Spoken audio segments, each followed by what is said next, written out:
Бүгін 9 декабрь коррупцияға қаршы әрекеттенүү күнү. Бул күндүн алкагында Талас облустук прокуратурасы облустагы мекеме уюмдардын кызматкерлери менен жолугушту.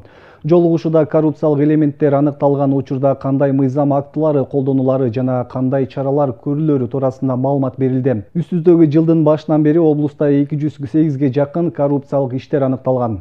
Бүгін 9 декабрь коррупцияға қаршы әрекеттенүү күнү. Бул күндүн алкагында Талас облустук прокуратурасы облустагы мекеме уюмдардын кызматкерлери менен жолугушту.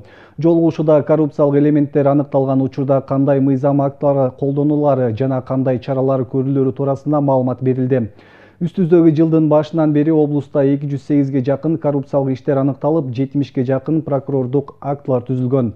Ошондой эле 8 кылмыш иши аныкталган. Талас облусунун прокуратура органдары тарабынан 2024 жылы коррупцияга каршы аракеттенүү багытында 78 текшерүү жүргүзүлүп, жалпы 208 мыйзам бузуу аныкталган.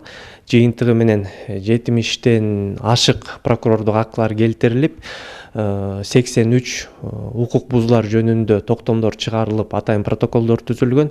Жыйынтыгы менен ушу баарына тең айып пул салынган. Ушу айып пул салынгандын суммасы жалпы 150 миңге жакын.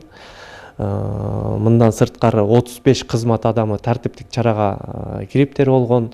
Ошондой эле жалпы 8 кылмыш иши козголгон Талас облусунун прокуратура органдары тарабынан.